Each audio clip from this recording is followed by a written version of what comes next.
Get ready to shop Lowe's Black Friday Doorbuster deals to save $150 on a 30-inch Blackstone griddle, now $299. Plus, choose a Whirlpool top-load washer or Midea top freezer refrigerator for just $398. These limited-time Doorbuster deals go fast, so get holiday ready today at Lowe's. We help, you save. Valid 11/28 through 12/1. Selection varies by location. While supplies last. See Lowe's.com for more details. This is Kevin Harlan. Black Friday game days coming to Prime, and it's going to be huge. Black Friday football is back with Bears-Eagles at 3 p.m. Eastern, followed by an Emirates NBA Cup doubleheader, Bucks-Knicks at 7 p.m., and then Mavs-Lakers at 10 p.m. And the whole day starts with the Capital One Skins game as 4 elite PGA golfers hit the links with $4 million on the line. Don't miss a moment of Black Friday game day. The Capital One Skins game at 9 a.m. Bears-Eagles at 3. Bucks-Knicks at 7. Mavs-Lakers at 10. And it's all only on Prime. The best TV comes in many forms, from real-life mysteries to blockbuster dramas, family favorites, and buzzworthy reality shows. Philo makes it easy to stream them all with one simple, affordable subscription. For just $33 a month, Philo offers more than 70 live channels, including favorites like AMC, A&E, MTV, Discovery, and Nickelodeon, plus on-demand TV like the entire AMC Plus library. Whatever the mood, there's always something new to uncover. Philo subscribers also get access to HBO Max Basic with ads and Discovery Plus at no extra cost, along with unlimited DVR that saves shows for up to a year. No long contracts, no complicated setup, just endless entertainment ready to stream anytime. Ready for a better way to bundle all the TV you love? Get started at philo.tv. That's PHILO.tv. Your next obsession is waiting. Doesn't matter if you're an Indian or if you're a Warhawk. The ULM mention is the greatest. You'd hope for the best as a ULM fan, but this is the Bleav in the Warhawks podcast with hosts Dusty Thibodeaux and Chase Regian. Chase, you always have such great insight. Tibbs is going to bleep it all. What are these guys always talking about? We talk a lot about food on this podcast, and I'm going to continue to do so. Really, really appreciative of the people and the community and the way that they've backed us up. Nailed the introduction, by the way. Awesome. Thanks, I love Fish. this. Chase, 31-14. Last trip to San Marcos. We didn't get the rain on their parade. Thoughts on that game after you kind of let it stew for a little bit? I really didn't feel terrible about the game, Tibbs. I know the first half 0-3. If you were spectating that game, you thought it was awful. For sure. There's no way you left that first half excited to watch the second half of football in that game because it was rough. But great defense by the Warhawks. Awful, awful offense by the Warhawks. But yet, Aiden Armenta didn't play bad. You had some real problems on the interior line. Once Jay Mickle went down, we had to play our, fourth or fifth guard for the season. That really hurt, and we really got exposed with that. But at the same time, you're playing young guys without a lot of experience. Who builds Tibbs, think about this. Who has to build their team 3 to 4 kickers deep and 6 interior offensive linemen deep? Nobody does. Who's got 2 thumbs and is pointing at himself? This guy. This guy. But I really thought Aiden Armenta took care of the ball well. He did a great job. I thought Nick Trujillo made some great catches. You kind of saw flashes of what the Kool-Aid was when we drank it preseason. You know what I mean? Yeah, I still didn't feel like we played a complete game. I felt like the first half, the defense played absolute lights out, and it showed that we really held Texas State to a field goal, and that was it. And they didn't even really threaten anything beyond that. I take that back. The one time they did threaten, we wound up getting the pick for Gotsi. Yeah, true, yeah. So, fantastic defense, but I just felt like that first half, the offense was unable to get off the field give the defense some time to rest and recoup and recover. And then it was the complete opposite on the second half. It's like the offense was able to sustain some drives, and it's like the defense just forgot that they had to go out there after the offense does their work. Now, Texas State threw some funky stuff at them. That little rollout, pop pass was really well executed by Brad Jackson. And that kid is very good. He was accurate. He could run the ball. I mean, Texas State's quarterback, a lot of their fans are saying we're not going to keep him. I think you might with the Pac-12 move. You might need to break him off a little bit, but really impressed with him. And yeah, I completely agree. But you know what, Tibbs? Do you know what kept them down to 3 points in the first half? Special teams that wins games, Chase. Mackenzie Ryan MVP for sure. He went nuts, dude. Punt team went nuts. We were 2 for 2 on field goals. Special team actually looked decent for the first time in the year, which is frustrating because Mackenzie Ryan shows he's got the legs, shows he's got the accuracy, all that. And, there were some times this year where it was just tough sledding for him. But it wasn't, I know we got blown out score-wise, or it looks that way. But, I felt like early on the losses, besides Bama, you could kind of be like, oh, we saw some glimpses. But really, I felt the biggest thing I took away was Hayden Armenta didn't do anything dumb. And he actually looked really good throwing the run. And we struggled to run the ball. So it was like that complete flip. And it kind of makes you think back into the play calling all year where you're like, man, maybe BV called this perfect. And Aiden just wasn't ready at that moment. And now that there's no pressure on Aiden to win any more games to get to 6, he could finally let loose and do it. And so, he's still a young quarterback. I don't know if you have to go out and recruit above him. If he plays like that next week, I feel a lot better about him next year. I think Dupuis got in his ear during the week of practice leading up to the game and gave him the okay of, hey, it's okay if you have to throw the ball away because you're feeling the pressure. And he took it to heart because he was chunking that ball out of bounds when he felt some of the pressure. As he should. I mean, those rollouts, it takes you time to roll out. If the play isn't developed by then, we know our receivers have had some struggles getting open this year, and we've done some interesting things in the past. But, I mean, he was reading RPOs correctly. We were running RPOs. We were running a hurry-up offense. I mean, I really thought to myself halfway through, I was like, man, where was a lot of this, a little earlier in the season when it really could have made a big difference when games were a little close? I was thinking about not South Alabama. Who did we play last week, Tibbs? Oh, my gosh.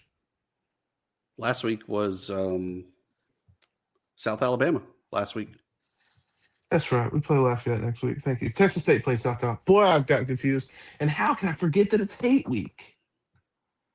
Man, what a terrible podcaster. But I really felt like, we could have really used that hurry-up offense. We could have used some of that stuff earlier on the season. So I hope – I don't know about you, but I felt encouraged by that second half of offense. They had to put 2 quarters together of that period. I think we can hold on to Braylon McReynolds, Bam, for another year after this year. But, man, I would love to have ZPS back for another year. I feel like he was way underutilized and was exactly as advertised of the Mod Hardy 2.0.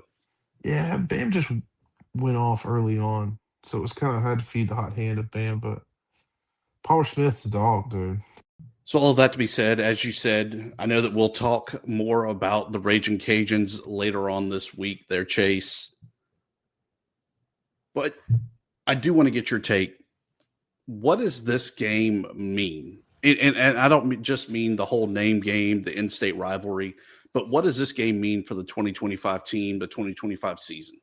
I think it means a lot for BV. When I think of this game, I think it means a lot for Vincent because ULM fans, kind of, it's going to sound terrible, right? But you can kind of, we felt real good about 5-7 season. I was like, oh, yeah, we're back, right? But in my head, and I said this about Bowden, Tibbs, was that you can lose every single one, but you can't lose this one, or at least you can't get blown out of this one. I think hopefully, I know some of this is lost of transfer portal and all that, but this is a pride game for sure. And to be able to end this season on a win is much, much, much needed. But to be able to do that against, those guys is just huge. It just means a lot for the morale. It means a lot for recruiting to help you recruit in your own state. I still see kids from West Monroe, Neville go to Lafayette, and it sucks, man. And so if you can win that, I think it does more for the momentum of your program moving forward than it does this specific team. I asked the question following the Texas State game of BV of getting ready for Louisiana Lafayette. And I'd heard him say it previously where he just didn't know what this game really meant. But he does now. Do you think that it's that he didn't know or he didn't care? And by that, I mean that he had the blinders on that last season. It was all about that UAB game. Yeah. Yeah, no, I think for sure last year was all about UAB. I mean, that guy came out screaming. I mean, he didn't stop the entire game. You could tell UAB was personal for him. But I remember I was able to go last year to our media meetings with him for radio. And I remember saying, Coach, we hate these guys. Like, we hate them. This is hate week. This is the game. And he was like, okay. And I kind of, my something took over. I was like, Coach, I'm not trying to be rude. We really, really hate these guys. And I had a bunch of expletives in there. And he said, yeah, people keep telling me that. And I thought, man, that sucks. And so I encouraged him. I told him, I said, hey, talk to Fish about it. Fish has played this game. And when I ended up talking to him later that week, he was like, dude, I think I get it. Like I really like these rivalries, stuff like that. I said, yes, we hate these guys. And then after the game, I ended up having a conversation a little bit later with him a few weeks later. And he was like, oh yeah, I get it now. The community really hates them. Administration. I was like, yes, we hate these people. And then we hired a president that worked there, which sucks, but we hate these people so much. And I think this year he really hopefully wraps his head around it. Hopefully he's got enough people returning to where that kind of cultural thing can stay. And you gotta love that right now about this team. But shifting gears, we had some men's basketball going to the MTE in Johnson City, Tennessee, home of East Tennessee State University. It was an exciting Saturday against Morehead State, falling though 83-80. Here's the big positives I took out of that game there, Chase. 10 turnovers. That's a pretty solid outing for basketball. Yeah, that's nice.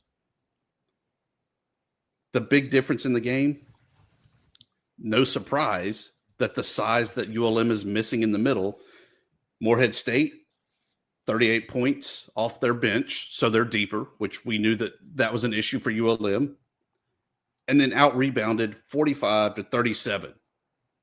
Oof. No surprise. No, unfortunately it's not. Even Cunningham kind of talked about that. Yeah. But despite that, it was a one-possession game. They just covered. The line was only 2.5. They won by 3. And more importantly, the guy that's even on the minute restrictions, Lavelle Brodnick's double-double. Encouraging. 10 turnovers, great tips. Unfortunately, we weren't able to watch it, but I know we had a lead at one point, and I was really, really crossing my fingers that it ended that way. Did your fingers hurt? Well, to be fair, I was crossing my fingers a lot at that point because that was the third quarter when I saw we were leading. Third, fourth quarter, and that football game looked to reach. I thought, man, this is going to be a good night for the Warhawks. Rough, but it wasn't. It wasn't. Second game against the host, East Tennessee State University. They outshot us. I mean, pure and simple, they outshot us. Warhawk shot 33% from the floor. The Bucks shot 59%. It's tough to beat 59% from the floor, no matter what you're looking at. You said we shot what? 33. Man. I know that's not terrible in basketball, but we gotta pump these numbers up, man. I know they're green lighting some shots, and I guess I appreciate how many shots they're taking, but that's tough. The Hawkies need a little bit of a break here. And they get a little bit of one. No games until after Thanksgiving. Their next game will be on December 3rd against Mississippi Valley State. The biggest reason I'm looking forward to this game, follow them on the X. It is the best Twitter follower out there for men's basketball. Mississippi Valley men's basketball? Yes. Why? They were playing Cal Bakersfield or something like that over the weekend. And instead of the score being, 20-15 or whatever, it was said, Mississippi Valley, we've connected on, 10 free throws. Bakersfield has connected on 20 or, whatever the score was. It wasn't just a simple, you had to kind of figure out all that. And then they absolutely troll everybody on the internet. It's a fantastic game, but, it just adds so much more to the game there, Chase. Yeah, hell yeah. I'll go follow. And then the Warhawks come back to the great state of Texas, December 7th, when they play at Stephen F. Austin. Ask him about it. Ooh, Axum Jacks, man. SFA is known for having a good. I don't know how they are this year, but usually they're pretty solid at basketball. They'll forever be known as the team that went to Cameron Indoor and snapped the streak. Yeah. Yeah, man. People sleeping on Nasty Nap, but it's a cool spot in SFA. I just drive through there on my way home or on my way to the motherland. It ain't fun to drive through. That's not what I'm saying, but it's a cool little town. Man, deep in the heart of Texas. That made me think, Tibbs, did they play deep in the heart of Texas? Sorry to go back on this podcast. Did they play deep in the heart of Texas 10 times? Texas State during that football game? I know they did at least once, and that's their thing of deep in the heart of Texas, and then all the crowd yells State. No, dude, you had 10 people yelling State. It was awful. Their student section had like 200 people in there, but thankfully, I can attest to this year I was on the sidelines. No Coke cans were returned or thrown there on the sidelines, allegedly. Or water bottles. Yep. Women's basketball, they came to Texas for their first road trip of the season. It was ugly, Chase. I went up to Huntsville for that game at Sam Houston. It took almost the end of the first quarter before the first bucket was scored by the Warhawks. It was not the ULM team that we have seen leading into that game, and I hope we never see that team again because that was flashbacks of previous administrations. What was it, like 47 turnovers or something like that? Combined turnovers was something like, it was bad enough that I was trying to find, okay, what's like the NCAA record for combined turnovers in a game? What is it? Do you know? Now I want to know. The best I could find was there was a team that had committed something like 31 and a quarter. That's so bad. I mean, hey, that's a tough game to watch. Props to you. I mean, I guess you're already there, so you don't really have a choice, but that sucks. And you're right. We haven't really seen it like that. The women hockeys be like that. That sucks. They did rebound on Sunday, though, with their teddy bear toss game against Lamar. Winners 62-47. My concern now, as they get ready to hit the road, was that a fluke outing that they had at Sam Houston State, or can this team just not perform on the road? Oh, man, that's a tough identity to have because you're going to need to steal a bunch of conference games on the road there. But, I mean, hey, I don't know. I guess we'll have to see. But did it look like that was just – did it look abnormal while you were there in Huntsville? Or did it look like this was just kind of – you know what I'm saying? Like, you can kind of tell when sometimes that's a team's identity, but maybe they make up for it in other ways. But or did it just seem out of whack? It seemed like they pulled up – and they didn't. They were there, plenty of time ahead of the game. But it seemed like they pulled up 5 minutes before the game, and it's like, all right, we got to go. because, I mean, they were slamming the ball off the backboard, unable to grab rebounds. They would pick up their dribble as soon as they crossed the timeline. I mean, it was just bad, basic basketball. This is why I think just two plain facts. I'm sorry, this is one plain fact. They're too old to do that regularly. You know what I mean? That's too much experience to do that regularly. I Bleav that. And I get it. Being on the road's different, right? Because you do got to be out of the hotel at a certain time. You didn't sleep in your own bed last night. Maybe you got the crick in your neck. The pregame meal sucked and you're hungry, whatever. Sure. But those are the things that really make you a better team when you can bounce back and just play through that. Early in the season, man. Like Cunningham said, we'll see how January looks. It's a buzzsaw right now for the women, though. They'll get ready to go to Clemson, to Mississippi State, to Alabama, to Indiana, and then to open up the Sun Belt, 2 straight road games at Arkansas State, at Texas State. Yeah. Woo. Baby. That's brutal. I bet Scott didn't put that schedule together. I know he did put the Clemson and the Indiana games on. The Mississippi State, Alabama are the return since they came to Ewing last year. Yeah, I forget about that. That's a rough stretch to close out 2025. Hey, prayers up. Maybe they sneak one. I'm telling you, Tibbs, I told you this on the sidelines. ULM will sneak you, okay? They'll sneak at least one a year. And I mean that in all sports. They're going to sneak you. Maybe the Arkansas State was our sneak game. No, Arkansas State sucks. I'm tired of people saying that. This was our sneak game, unfortunately. This just may not have been our year.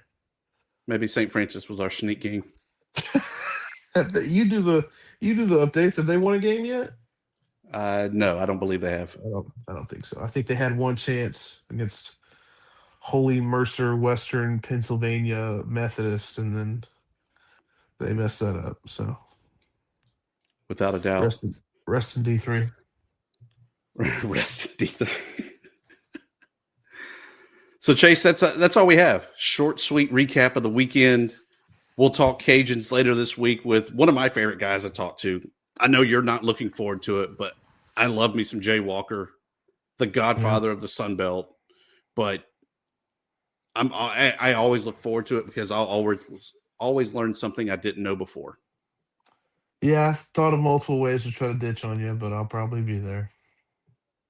That still doesn't sound very convincing. Yeah, we'll see. I am on the beach, so good story from the weekend. Do you have anything? Man, it was a pretty light weekend, except the fact that the day of the game I woke up and could barely talk. That's not really fun when you have to talk for your paycheck that day. I got yelled at, or I didn't yell at, but I got really mad. One of the training staff of Texas State was on ULM's sideline. And if you're on the opposing sideline, it's like a known thing just to be respectful, you know? And she kept giving a real loud clap every single time and like rushed towards the field. So I said at one point, you got to stop that. And I did it really passively aggressive. And also she was really short, so it was hard to see. So then Tibbs, I started following her around on the sideline, standing right in front of her for like an hour straight because she pissed me off. And I like the way she was clapping. So I was like, you know what? You're not even going to watch the game. I'm just going to make sure that I stand right in front of you the entire time. So if you're a short brunette trainer from Texas State, have some respect, please. I didn't like it. I didn't like it, man. I like talking with the ball boys from the other team, and that's it. Because they're usually cool guys. Everybody else sucks. I had to drive the radio crew around San Marcos, including Mike McGee. I feel like my truck was not good enough for him. And the only impressive redeeming factor was that my Sirius XM has a live scoreboard on it, and you just touch the game that you want to hear.